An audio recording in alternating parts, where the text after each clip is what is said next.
Mishal, I'm sure you've had a similar experience, either at a party or a family gathering. I was backed into a corner by the parents of a young showbiz hopeful and asked the question. Let me guess. Should they study drama or should they have a backup plan in case the performing career doesn't pan out? Precisely. And to be honest, I never know what to say because there's something to be said for either approach. Well, I agree. You are absolutely right. It really does come down to the individual. Some people run parallel careers very successfully, while others dedicate themselves to living their dream. Which reminds me, I met up with a rather successful rising star in the filmmaking world, and she doesn't believe in Plan Bs. Mela caught the train to the Cape Town suburb of Ottery, where Valencia was directing a rehearsal. I don't just want to tell stories, I want to transform lives. Wise words from Valencia Joshua, a young upcoming writer-director. The best bit, I get to see her in action live right now. Are you guys having any issues so far? Are you confused about anything? No. Let's just try doing the blocking that we spoke about from that region to this region. Let's try from backstage. I'll make sure you guys enter stage. Okay, can we try that with some music, please? But the fire is so delightful.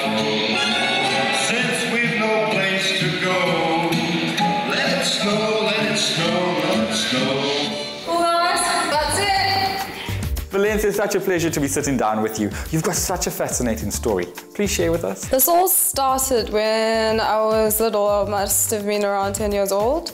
And my older brother, who was studying graphic design at the time, used to spend countless hours in our back room painting and drawing and doing projects, and most of the time quite late. So he needed helping hands to help him along, and so I'd spend hours helping him finish those projects, and it started to grow on me and develop, and started to fall in love with these things, and so I knacked onto art through that. Now, growing up, were you the type of kid that always put on performances? Well, not really. I was quite a confident kid, but I was also quite held back and reserved. I'd observe more and pen them down into drawings or thoughts through poetry, but not really a performer of sorts. Valencia, you've had some challenges growing up, as we all have, but share with me some of those that you've overcome. I've had lots of challenges, and I love them because they help me help other people. And I mean, one of my challenges as a young girl was being an overweight kid. And that was funny because I always had people pick on me, and I was sort of the dork in school. And I mean, people had songs for me when I'd walk by and stuff. And it like broke my heart as a kid. So I can really relate to little kids now. And I also know that everything takes work and everything takes determination, and I'll get there. Now, that experience, has that impacted the type of writer-director you are today? Yes, absolutely. I mean, as a storyteller, you need to understand how to tell a story, and to tell a story, you need to understand what happens in the story, not just the shell of the story, but get into it on a very personal and deep level, and that's why I feel these things help me create characters better. In the 18th century, Valencia's movies take her audience on journeys where space, time, and reality become increasingly blurred. and Table Mountain had no white path. Announce sailed out of the Cape Harbor and vanished across the sea. Now, you've achieved some amazing things and you're so young. Tell us a bit about all these things you've achieved. Toronto Film Festival, I was nominated by my producer of my first international short film. And so, together with an NFVF and full market access, I was sent to Toronto to represent South Africa. So you'd get to Toronto, you'd meet this team who you've never met before from all over the world. We had to make a film in 5 days, which was entered into the Toronto International Film Festival, and then critics would come in and judge your film. And so it was challenging because we did have clashing heads. Our team had 5 directors and writers in it. But eventually I ended up writing my script and just going for it. We were editing all the way into the screening. We walked in literally with the film, and I literally was like, I don't even want to go. I was so ashamed. But then we got in and they were like, Valencia Joshua, best screenplay. I was like, whoa, are you guys serious? And so I was very happy to bring something back home to SA. Now, something that I'm really excited to talk about is the Kids Quest. Share with us a bit more about that. I've been invited to write and direct Kids Quest before 2015. It's a general good versus bad kind of a story. We take it to communities, we take it to hospitals, we take it to schools, we take it to stages, just around the world, hoping to transform lives of children. We have a lead character named Scepter, and he's sort of your lead Superman kind of a vibe, and he leads 4 other agents. We have Agent Blue and Agent Red and Agent Green and Agent Yellow, and I love these guys. Now you also add in a specific character for 2015. We just created a great new character. Her name is Vidya, and she's the new villain. She's the first female villain in the series, and she's hilarious. I mean, I could do a voice if you want of her. Please.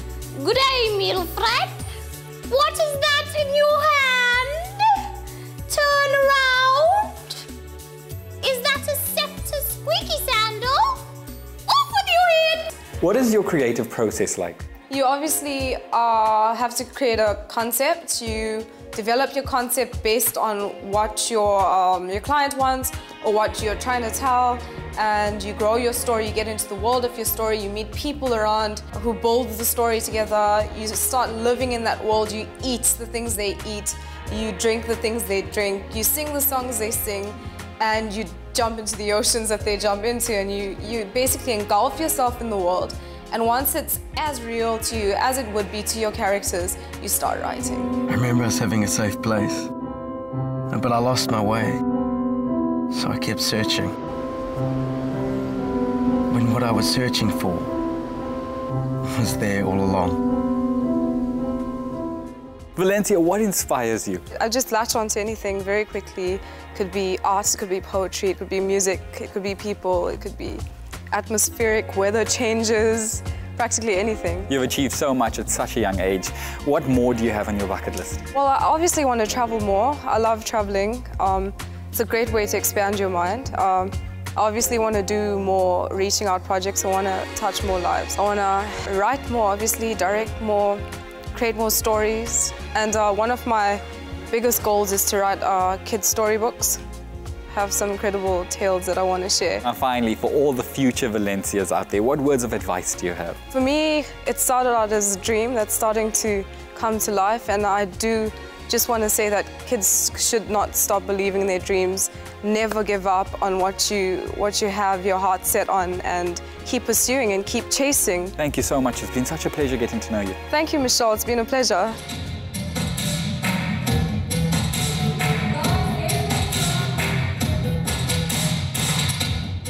Film has given Valencia the scope to combine writing, performance, design and music in creative works that help her viewers see their own lives from a fresh perspective. Transforming lives indeed.